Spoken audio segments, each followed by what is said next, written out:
যখন বিশ্ব চুপ করে থাকে তখন কিছু কণ্ঠ প্রতিবাদের আগুন জ্বালায়। মার্চ ফর গাজা শুধু একটি স্লোগান নয়, এটি একটি চেতনা, একটি প্রতিজ্ঞা, একটি প্রতিবাদ বা নিপীড়িত ফিলিস্তিনিদের পক্ষে গর্জে ওঠা। দীর্ঘদিন ধরে ফিলিস্তিন ভূখণ্ডে ঘটে চলেছে এক অসম যুদ্ধ।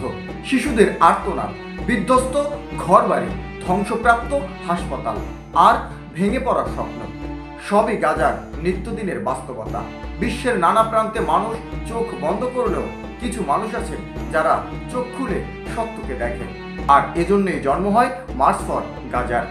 মার্চ ফর গাজা কোনো একক সংগঠনের কর্মসূচি নয়, এটি বিশ্বব্যাপী এক মানবিক আন্দোলন।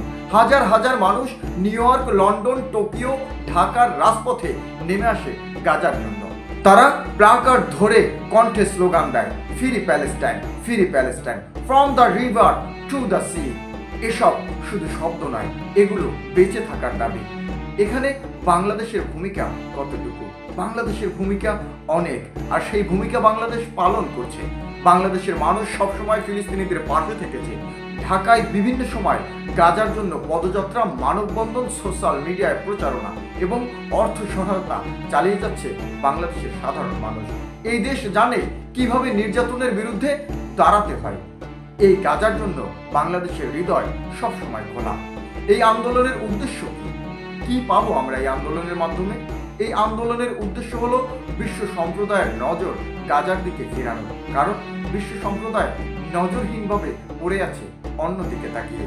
আন্তর্জাতিক চাপ সৃষ্টি করে ইসরায়েলের আগ্রাসন বন্ধ করা, ফিলিস্তিনিদের স্বাধীনতার দাবিতে শক্তিশালী করা ফিলিস্তিনিবাসীদের, মিডিয়া ব্লকটের ভেতর থেকেও সত্যকে প্রচার করা।